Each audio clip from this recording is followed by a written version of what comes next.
فيه له الحمد والثناء الجميل، أحمده سبحانه وتعالى حمده، وأصلي وأسلم على من أرسل رحمة وهداة للعالمين سيد الأولين وإمام الأنبياء وخاتم المرسلين سيدنا وحبيبنا مولانا ودليلنا ومعلمنا وشفيعنا محمد بن عبد الله.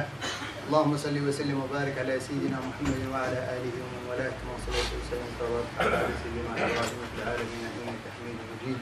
يا أيها الذين آمنوا اتقوا الله حق تقاته لا تموتن إلا وأنتم مسلمون. يا أيها الذين آمنوا اتقوا الله وقولوا قولا سديدا يصلح لكم أعمالكم ويغفر لكم ذنوبكم ومن يطع الله ورسوله فقد فاز فوزا عظيما. اللهم اجعلني وإياكم من الفائزين فضلا منك ونعمة. نسأل الله سبحانه وتعالى أن يتقبل منا ما سلف من هذا الشهر الطيب المبارك ولا يرحم تقصيرنا فيه، وأن يجعلنا إن شاء الله سبحانه وتعالى فيما يتبقى منه من المجتهدين المتقربين إليه سبحانه وتعالى بطاعته والسلوك إليه.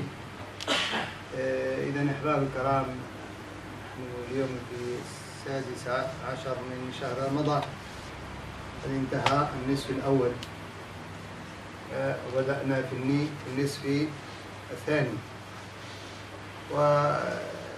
وكعادة الناس أنه كلما جاء 17 من رمضان إلا ويتذكرون حدثا يحمل في طياته دروسا وعبرا كثيرة ينبغي أن نقف عندها في كل سنة وفي كل ظرف يستدعي ذلك. Comme vous le savez, on est déjà le 16e jour du Ramadan. 16 jours, c'est déjà passé. Hier, on a attendu le Ramadan, voilà. On est 16e jour déjà. On commence déjà à consommer la dernière moitié du Ramadan. Le temps, ça passe vite. Et comme vous le savez, tous les mois du Ramadan, le 17 du Ramadan qui sera demain, la communauté musulmane en général se rappelle toujours d'un événement qui est très important, qui s'est passé le premier Ramadan de la communauté, que le prophète sallam va jeûner avec ses compagnons, la deuxième année de l'Hijra. Cet événement qui est très important, dont les musulmans devaient toujours se rappeler de cet événement pour retirer des leçons. C'est très important parfois de s'arrêter devant certains événements dans l'histoire et la civilisation islamique pour toujours avoir le lien avec cette civilisation. هذا الحدث أحباب الكرام هو غزوة بدر. غزوة بدر أول غزوة في أول رمضان. كما تعلمون النبي صلى الله عليه وسلم حينما هاجر من مكة إلى المدينة كانت هناك ظروف الهجرة، ومن بينها أن المسلمون كانوا مجبرين على ترك أموالهم وبيوتهم لكي يفروا بدينهم، فهاجر أغلب المسلمين إلا المستضعفين منهم إلى المدينة المنورة. وكان النبي صلى الله عليه وسلم يعيش واقعه إن صح التعبير، يعني يتربص الأخبار ويعلم أن المسلمون قد يعني ظلموا باضطهادهم وخروجهم من بلدهم، وكذلك أخذ أموالهم من طرف المشركين. لذلك في السنة الثانية من الهجرة والنبي صلى الله عليه وسلم دائما يستطلع أخبار مكة ومن جاورها في حدود المدينة، فعلم أن قافلة من قريش قد رجعت من الشام بأموال، والنبي صلى الله عليه وسلم اعتبر هذه الأموال هي الأموال التي أخذها المشركون من المسلمين ليتاجروا بها ويتقووا بها. فالنبي صلى الله عليه وسلم استنفر المسلمون من أراد أن يسترجع ما أخذ منه في مكة، فهي يعني أموالكم قد رجعت كما قال النبي صلى الله عليه وسلم. الصحابة رضي الله عليهم منهم من يريد يحتاج في حاجة إلى أن يسترجع ماله يتقوى به ليحسن حاله، منهم من يعتبر الأمر أمرا دنيويا لا يهمه، هو الأصل أنه أسلم ومستعد لأن يفدي هذا الإسلام بكل شيء.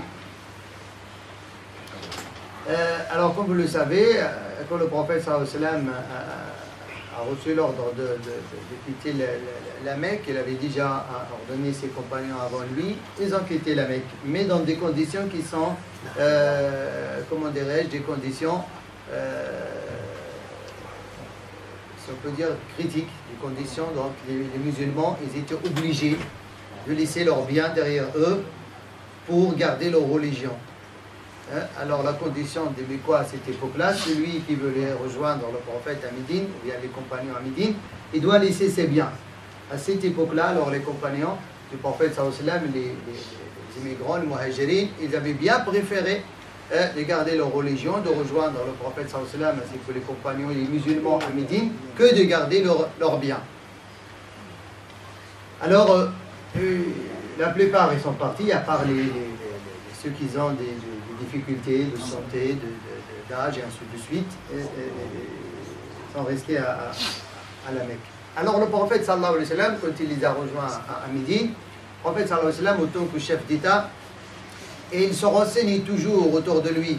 Et il n'est pas resté bloqué à Médine, il ne sait pas ce qui se passe ailleurs, mais non, le prophète sallallahu alayhi wa sallam, toujours, et il cherche des informations, qu'est-ce qu'ils font les Mécois, qu'est-ce qu'ils font les tribus à côté, le commerce, comment ça marche, et ainsi de suite. La deuxième année de l'Hégère, où Allah subhanahu wa ta'ala prescrit le Ramadan. Le verset Ya ayyuhalladhina amanu kutiba alaykum as-siyam, il a été révélé, deuxième année de l'Hégère, le moment où Allah subhanahu wa ta'ala prescrit le premier Ramadan. Le premier Ramadan que la communauté musulmane il va jeûner, c'était le Ramadan de deuxième année de l'Hégère. À ce moment-là, le prophète sallallahu alayhi wa sallam, il a su que Abu Sufyan, il est de retour d'un, comment dirais-je, commerce du Sham. Et ce commerce, le prophète sallallahu alayhi wa sallam, il avait estimé que c'était les Mécois, ils ont utilisé les biens des croyants, qu'ils ont laissé à la Mecque, ils étaient obligés de laisser derrière eux. Alors les Mécois, ils ont essayé d'exploiter, de développer ces biens pour leur richesse. Alors le prophète sallallahu alayhi wa sallam, quand il a su que cette caravane il va passer à la proximité de Médine, il a demandé à ses compagnons, celui qui voulait récupérer ses biens qu'il avait laissés à la Mecque, voilà l'occasion, Abu Sufyan, il est de retour d'une caravane du commerce, c'était évidemment vos biens. Le prophète sallallahu alayhi wa sallam, il ne les a pas obligés, il leur a dit celui qui veut. Alors les compagnons, il y en a qui veulent bien, parce que c'est normal, ils ont besoin, hein,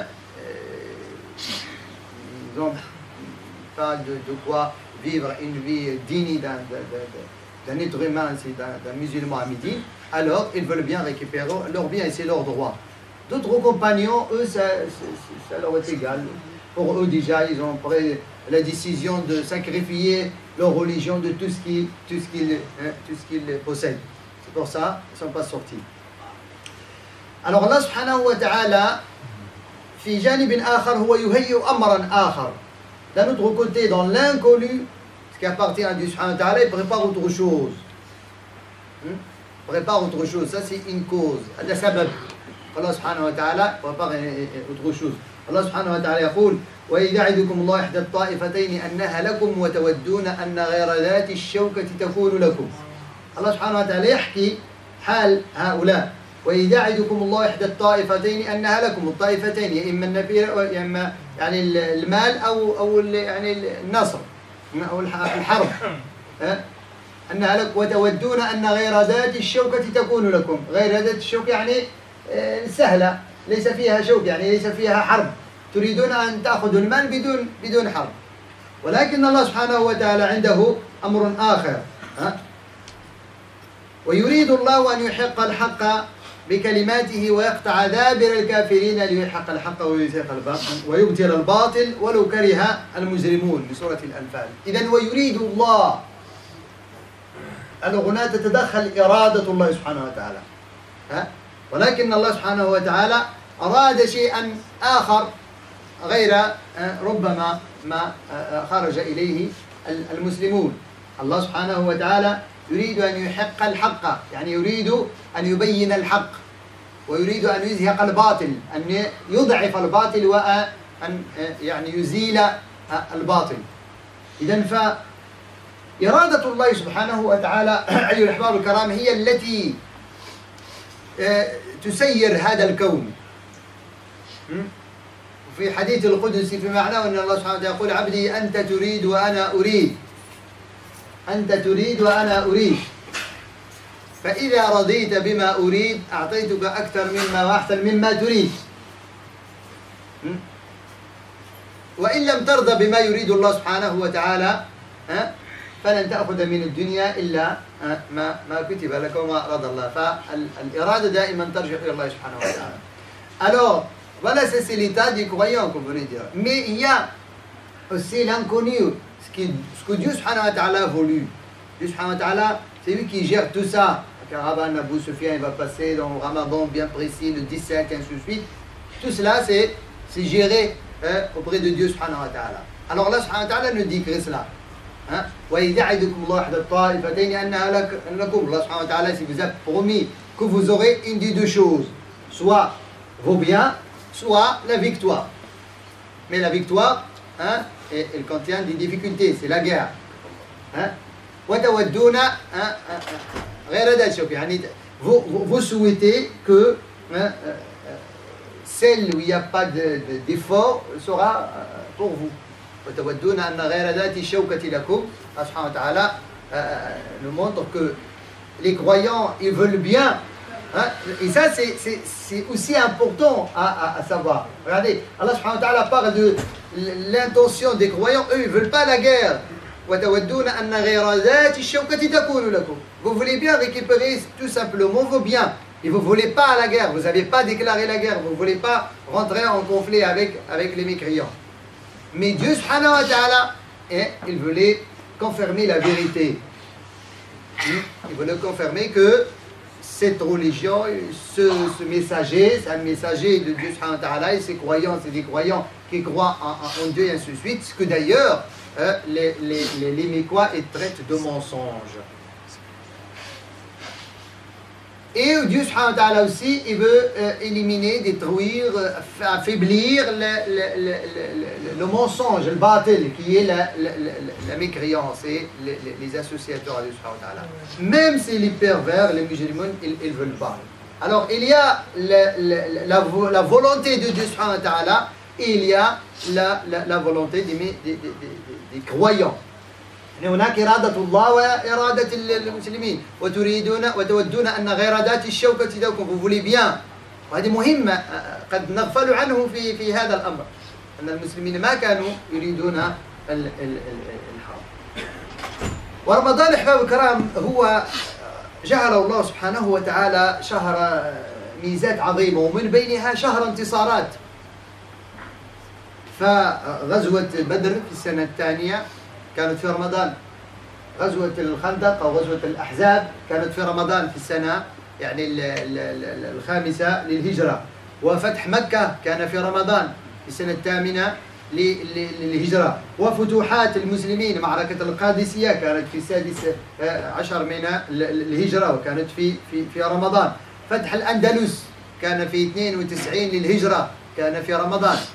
عين جالوت كان في رمضان. وعين جالوت كان في القرن السابع 658 للهجرة.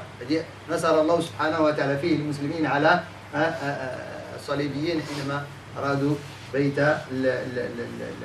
المقدس. إذن فرمضان هو شهر الانتصارات، ليس شهر الخمول وشهر الأكل والشرب والتراويح وبس، بالعكس رمضان. Alors aussi à comprendre en parlant de cette bataille que Dieu subhanahu wa ta'ala a organisé de sa part. Alors, le Ramadan c'est le mois de victoire.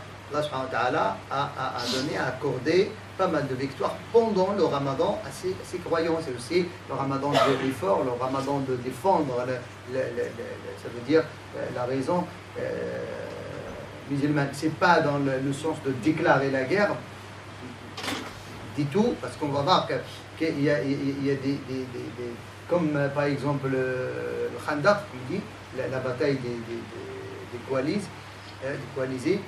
5e année de l'Hégire, il n'y avait pas un accrochage entre les croyants et les musulmans.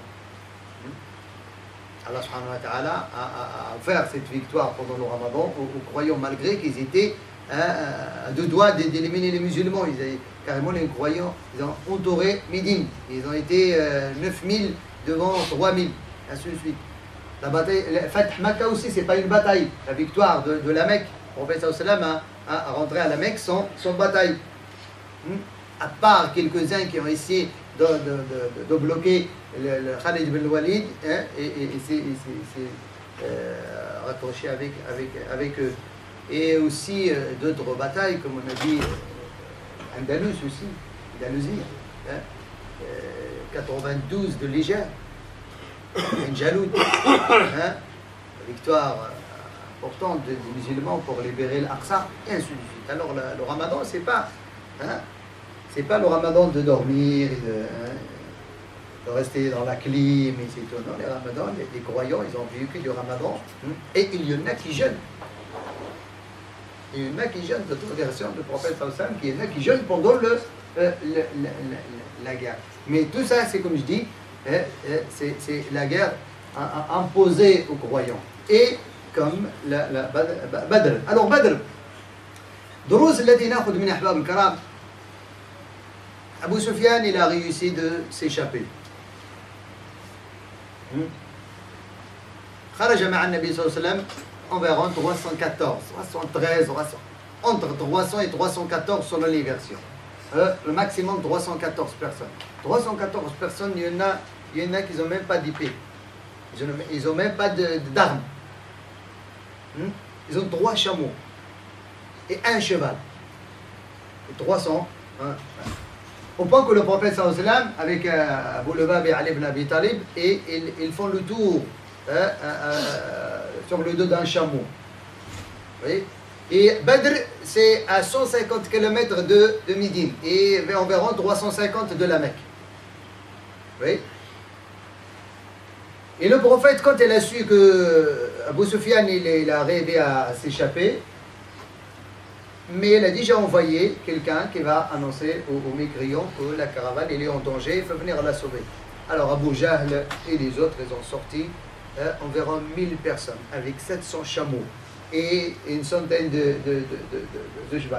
Et la plupart, ils sont armés avec le coulimen, le bouclier. À cette époque-là, il n'y a même pas de bouclier chez les musulmans. Vous imaginez 700 chameaux, une centaine de chevaux, et la plupart c'est des cavaliers, ça veut dire c'est pas ils ne marchent pas. Les musulmans 313 avec 3 chameaux et 1 cheval. Même le prophète sallallahu alayhi wa sallam, comme il dit, il fait le tour entre Abu Lubab et Ali ibn Abi Talib, et compte le tour de l'un d'eux, que le prophète c'est le premier à monter, et quand le tour de Ali ibn Abi Talib, il dit le prophète c'est pas grave, moi je te laisse monter. Il dit non. Lastum ba bi aqwa minni wa lastu ana bi aghna minkum min ajr. Vous n'êtes pas aussi fort plus que moi, et moi non plus. Je veux bien de la récompense quand vous voulez la récompense. Je veux bien ajr, moi aussi je veux marcher. Vous n'êtes pas plus fort que moi. Par contre, le prophète sallallahu alayhi wa sallam, à cette époque-là, il avait combien? 55 ans. Et Ali ibn Abi Talib à peine trentaine. Il leur a dit non. Voilà le chef. Le chef de l'État. Vous n'êtes pas plus fort que moi. Moi aussi, je suis là. Et non plus, je ne suis pas, comment dirais-je, même si je suis le prophète, ça veut dire, ça y est, moi, je ne veux pas de récompense. Je veux, moi aussi, la récompense et la fatigue et marcher comme tout le monde. Et fait le tour avec les compagnons. Ça, c'est, ça, c'est le chef. Ça, c'est le président. Ça, c'est le gérant. Ça, c'est le prophète, sallallahu alayhi wa sallam. Et quand le prophète est arrivé devant la réalité, devant les compagnons, il leur a dit maintenant, la caravane est s'échappée. Voilà les 1000 personnes qui viennent devant vous face à face. Alors, qu'est-ce qu'on va faire? فقام أبو بكر رضي الله عنه وأحسن المقالة قام عمر وأحسن المقالة. Alors les immigrants muhajirin, ils ont été fidèles avec le prophète sallallahu alayhi wa sallam. Ils disent regarde, ça y est, nous on croit au toi. Allez, Dieu subhanahu wa ta'ala, ce qu'il a prescrit pour nous, il n'y a pas de souci. Allez, fais ce que Dieu subhanahu wa ta'ala t'a ordonné. Et le prophète a dit, Ashiru alayhi, je veux encore, voilà, je veux encore d'autres consultations. Qu'est-ce que vous en pensez? On y va ou bien on revient? On est 314, 3 chameaux, 700 chameaux, et ils ont ramené Abu Jahl, Uqba ibn Mu'ayd, Al-Walid ibn Mughira, tous ces seigneurs de la Mecque, ils ont sorti. Ils ont ramené avec eux des chanteuses qui vont chanter, taper les tambourons pour encourager. Ils ont ramené de l'alcool même. Abu Jahl, quand Abu Sufyan lui a envoyé le message que c'est bon, la caravane est sauvée, c'est pas l'appel, reviens. Il dit Wallahi la narji' hatta narida ma'a badrin wa tasma'u bina al-arab wa ma zalu yahabunana. On ne va pas revenir jusqu'à ce qu'on arrive à Badr et on va éliminer les musulmans et les Arabes ils vont toujours entendre de notre victoire, comme ça ils vont toujours nous craindre, avoir peur de nous. Ouais, c'est sorti avec, ça veut dire son orgueil et ses soldats. Mais Allah subhanahu wa ta'ala a voulu autre chose. Alors Sa'd ibn Mu'adh, hein, le porte-parole des Ansarites. Regardez, le professeur Samil a entendu le porte-parole des Mekka. D'autres personnalités comme Abu Bakr, comme Omar Khattab, comme tel, mais il veut aussi, à cette époque-là, il y a encore, si on peut dire, c'est pas de groupe, mais il y a encore ceux qui sont nommés Muhajirin, c'est normal, ils sont des Muhajirin, ils sont des Mekwa, sont partis à Médine. Il y a des Ansar qui ont soutenu, qui ont apporté le secours au prophète, c'est l'Ansar. Et le prophète, il voulait que l'Ansar aussi participe. Leur opinion, pourquoi? Parce qu'ils n'ont rien à voir là-dessus. Ils n'ont pas de bien, ils n'ont pas laissé du bien. Mais le prophète, il veut leur opinion parce qu'ils sont toujours là pour soutenir leurs frères croyants. Faqama Mu'adh, Sa'd ibn Mu'adh. Et ça, c'est important. Ça, c'est important dans la consultation des musulmans entre nous, quand on veut faire quelque chose entre nous, ça nous intéresse tous. Hein? Il ne faut pas qu'une seule partie qui va prendre la décision. Il faut qu'on essaye, chacun donne son opinion pour l'intérêt de tout le monde. Ça aussi, c'est une notion qui est très importante. Ça s'appelle la shura, la consultation. Hein? Et aujourd'hui, le président, je ne sais pas qui, de l'État, de trésorier, de je ne sais pas où, il vient prendre la décision tout seul. Et après, tout ça coule. Je ne savais pas, ça veut y aller comme ça. Mais tu ne savais pas parce que toi, avec ta seule tête, tu as réagi. Si tu avais utilisé les opinions d'autres têtes, peut-être tu seras à l'abri, et la communauté il sera à l'abri de ses erreurs. Pour ça, le prophète, toujours, il essaye. Donc, même des détails dans la guerre, le prophète, il demande la consultation. فقال سعد بن معاذ يا رسول الله آمنا بك وصدقناك وآويناك والله لو خذت بنا هذا البحر خذنا فامض إلى أمرك الله لن نقول لك كما قالت بنو إسرائيل لموسى اذهب أنت وربك فقاتلا ولكن يقول لك اذهب أنت وربك فقاتلا إنا معكما مقاتلون. Le prophète sallallahu alayhi wa sallam, il a fait un gros sourire et il a su qu'il y a derrière lui des hommes, des gens, des guerriers. Voilà, Sa'd ibn Mu'adh, il a dit au prophète du Sam, on a cru à toi, on t'a apporté le secours, on a confiance en toi. Si, à cette époque-là, c'est le Bahr al-Ahmar qui est à côté, si tu veux qu'on traverse cette mer, tu nous devances, on va la traverser derrière toi. On ne va pas traverser la mer, il n'y a pas de bateau. Il faut qu'on traverse cette mer. Comment sinon on va y aller derrière toi? Ça veut dire, carrément, on est prêt à tout. On ne va pas te dire comme les fils d'Israël, ils ont dit à Moïse, quand il leur a dit rentrer à Jérusalem, il leur a dit, va toi et ton Seigneur, et battez-vous, nous on vous attend ici. Il a dit non, on va te dire, va toi et ton Seigneur, battez-vous, on est derrière vous pour vous soutenir. Ça y est, le prophète, il a su que c'est la victoire.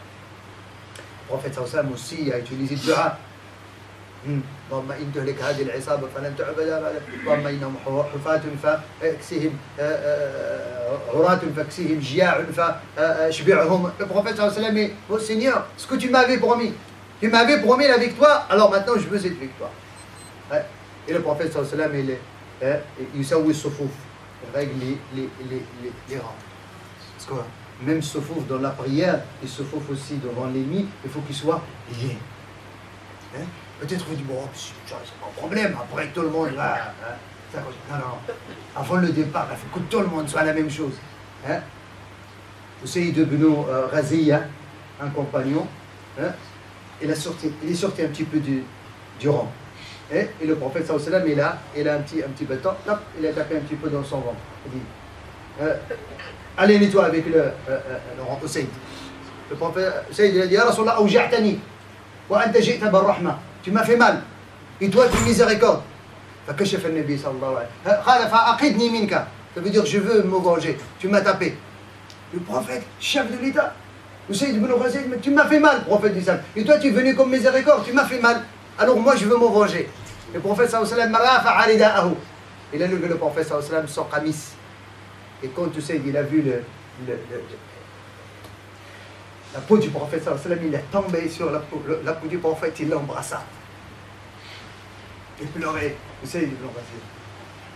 Il a dit à Usayd, ma hamalaka ala hada? قال يا رسول الله قد رأيت ما بدا لي. Je vois qu'on est en guerre. وأريد أن يكون آخر عهدي بالدنيا أن يمس جلدي جلدك قبل أن ألقى الله. Je vois que devant l'épreuve, devant la bataille, et peut-être je veux mourir dans cette bataille, et je veux que la dernière chose que je devais faire ici-bas, que ma peau touche ta peau avant de rencontrer mon Seigneur.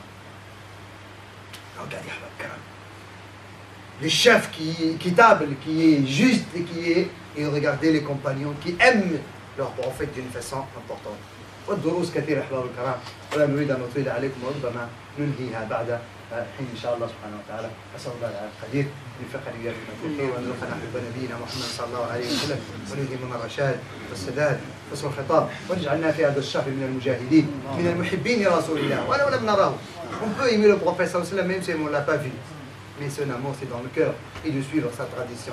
الله سبحانه وتعالى يرزقنا حب نبيه وأن يحشرنا معه يوم لقائنا ولذلك والقدر عليه. أقول لنا يسأل الدعاء أمه مريضة اللهم شافيها شفاء اللهم اشفيها إلى الشافي لا شفاء إلا شفاء شفاء لا غدو سقم وشافي مرضى المسلمين اللهم شافي مرضى المسلمين في كل مكان. هذا الإخوان يسألون الدعاء السفر إلى العمرة اللهم وفقهم في عمرتهم وفقهم في أسفارهم وردهم إلى أهلهم سالمين غانمين وتقبل منهم يا رب العالمين عمرتهم واجعلها في ميزان الحسنات إنك ربنا ولي ذلك والقادر عليه. صلى اللهم وسلم وبارك على سيدنا محمد الحمد لله رب العالمين.